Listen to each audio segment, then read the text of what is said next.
বিসমিল্লাহির রহমানির রহিম। আজ কথা বলবো দেশের প্রেক্ষাপট নিয়ে।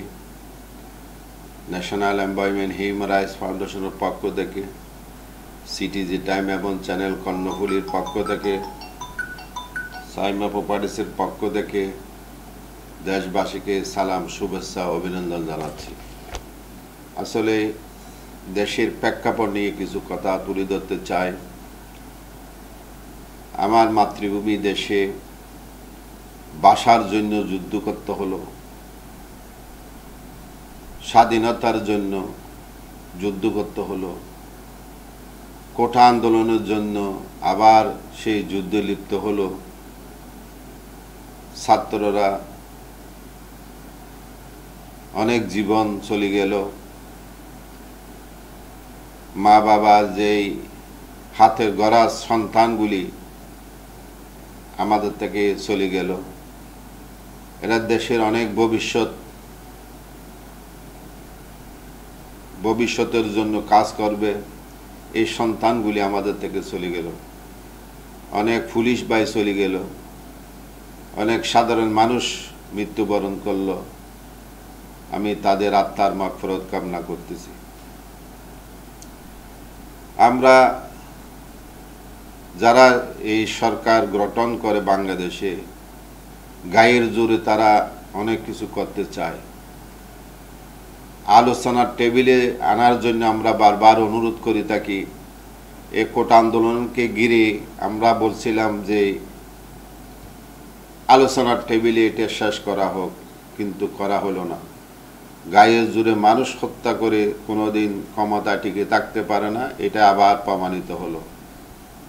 ভবিষ্যতে আমরা দেখতে পাব কোনো সরকার যেন গায়ের জোরে কিছু করতে না যায়।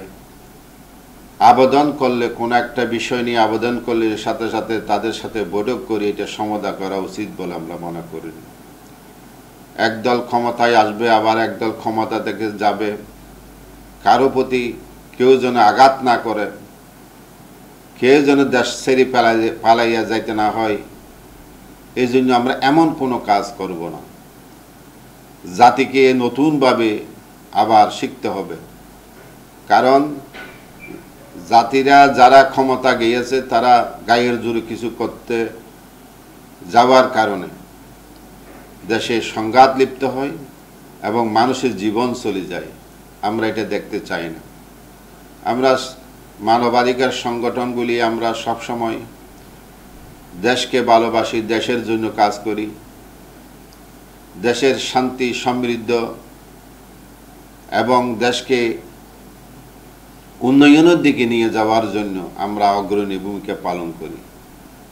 গরিব অসহায় মানুষের পাশে দাঁড়াই, আমরা সেই কাজগুলি করে যাচ্ছি। তাই এই দেশে যে নতুন সরকার আসবে, অন্তর্বর্তীকালীন সরকার যে আসতেছে, এখানে বাণিজ্যমন্ত্রী ব্যবসায়িক হওয়া দরকার, আইনমন্ত্রী ব্যারিস্টার বা সাবেক জাস্টিস হওয়া দরকার। তারপর স্বরাষ্ট্রমন্ত্রী যারা আইন নিয়ে ভালো একজন মানুষ বাছাই করে নিয়ে আসা দরকার। আমরা শুনতেছি বিভিন্নভাবে ধর্ম মন্ত্রণালয়ের জন্য একজন আলেমকে বাছাই করা দরকার। আমরা ছাত্রদের নিকট এইভাবে আবেদন করব যে আপনাদের যারা অন্তর্বর্তীকালীন সরকার করার জন্য দিচ্ছেন, একটু ভারসাম্য রক্ষা করার জন্য আমরা অনুরোধ করব। কারণ যে কাজে অভিজ্ঞ তাকে দায়িত্ব দিতে হবে। অনভিজ্ঞ কোনো মানুষকে যখন দায়িত্ব দেওয়া হয়, তাহলে সেই সমস্যাটা সলভ করতে পারে না এবং গন্ডগোল লাগাই দিয়ে কোনো আইনের শাসন প্রতিষ্ঠা হয় না। বিচার বিভাগ তো একদম শেষ। বিচার বিভাগে অনেক সময় টাকার বিনিময়ে রায় দেওয়া হচ্ছে। অনেক ভালো অন্যায় করে নাই, তাকে অন্যায়কারী বানানো হচ্ছে। এগুলি আমাদের দেশে চলতেছে। এখান থেকেও মানুষকে, সাধারণ মানুষ যেন বিচার পায় সেই ব্যবস্থাপনাও করতে হবে। একটা বিড়া বাড়ির জন্য মামলা করলো, যুগের উপর যুগ চলে যায়, কিন্তু রায় হয় না, ভালো কিছু পায় না, শেষ পর্যন্ত তার অর্থকরীর অভাবে মামলা পরিচালনা করতে পারে না। এই দীর্ঘায়ু হওয়ার কারণে মানুষ অনেক সময় নিরাশ হয়ে যায়। তাই এগুলি আইনের শাসন প্রতিষ্ঠা করতে হবে। এই আইনের শাসন প্রতিষ্ঠা করার জন্য যে যাদেরকে গুরু দায়িত্ব দেওয়া হচ্ছে তাদের থেকে বাছাই করে দেওয়ার জন্য আমরা ছাত্র আন্দোলন সমন্বয়কারীদের কাছে অনুরোধ রাখব। আমরা চাই একটি সুন্দর পৃথিবী, আমরা ক্ষতি চাই না। এই যে সংসদ ভবন আমাদের এই সম্পদ, এই সম্পদকে আমাদের রক্ষা করতে হবে, কিন্তু অনেকেই বিভিন্ন সুবিধাভোগী মানুষগুলি ঢুকি অনেক জিনিসপত্র নষ্ট করে, এটা আমরা দেখতে চাই না। মানুষ মানুষের জন্য কাজ করবে। একজন ভুল করছে বিদায় আমিও ভুল করব, এরকম হইতে পারে না। ছাত্ররা যে জীবন দিয়ে একটা সোনার বাংলা করার জন্য যে আকুতি জানিয়েছিল, বৈষম্যমূলক আচরণ থেকে জাতিকে বাঁচানোর জন্য যে আকুতি জানিয়েছিল, সেই আকুতিটা সরকার না বোঝার কারণে আজ আমাদের এই বাংলাদেশকে ধ্বংস লীলা দেখতে হচ্ছে। তাদের জীবন চলে গেল, তাদের তো তার ফিরে পাবো না। সামনের দিকে যারা সরকার গঠন করবে, সরকার আসবে যাবে, এই কথাটা মাথায় রাখতে হবে যে এদিন দিন নয়, আরো দিন আছে। আমি যেন ক্ষমতায় গিয়ে জনগণের কথা, জনগণের যে আমাকে ম্যান্ডেট দিয়েছে, আমি যেন ভুলি না যাই। তাই জনগণের কথা শুনি, ভারসাম্য রক্ষা করি, দেশ পরিচালনা করার জন্য অন্তর্বর্তীকালীন সরকার যারা আসবেন তাদের কাছে আমরা ন্যাশনাল এমপ্লয়মেন্ট হিউম্যান রাইটসের পক্ষ থেকে অনুরোধ জানাচ্ছি। আর আমরা মারামারি কাটাকাটি দেখতে চাই না।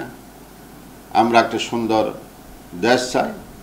সেই দেশের সবাই মিলেমিশে কাজ করব। স্বাবলম্বী হওয়ার জন্য দেশকে সব দিকে যারা বিদেশে অবস্থান করতেছে তাদেরকেও আমরা অনুরোধ জানাবো, আপনি টাকাগুলি সুন্দরভাবে দেশে পাঠান, দেশে স্বাবলম্বী করেন। একদিন বাই দেশে ফিরে আসতেই হবে। সেই দেশকে যদি আমরা সুন্দর করতে না পারি, ভবিষ্যৎ জাতিগতভাবে আমরা খুব দুর্বল হয়ে যাব। আমরা সেই সবল জাতিতে পরিণত করার জন্য আমরা কারো অন্যায় মাথা পেতেও নিব না, আবার নিজেও অন্যায় করব না। এই কথাটা সবাই মনে ধারণ করে আমরা দেশকে সামনের দিকে নিয়ে যাব। সবাই মিলে কাজ করি, তাহলে সুন্দর একটি আমরা দেশ উপহার দিতে পারব। আল্লাহ যেন সেই তৌফিক আমাদেরকে দান করে। আমরা যেন যথাযথভাবে, যারা দায়িত্ববান দায়িত্বশীলের আসবে তারা যেন যথাযথভাবে দায়িত্ব পালন করতে পারে, আমরা আল্লাহর কাছে সেই প্রার্থনাটুকু রাখছি। আল্লাহ যেন আমাদের সেই প্রার্থনা কবুল করে। ওমা তৌফিক ইল্লা বিল্লাহ। আসসালামু আলাইকুম ওয়া রাহমাতুল্লাহ।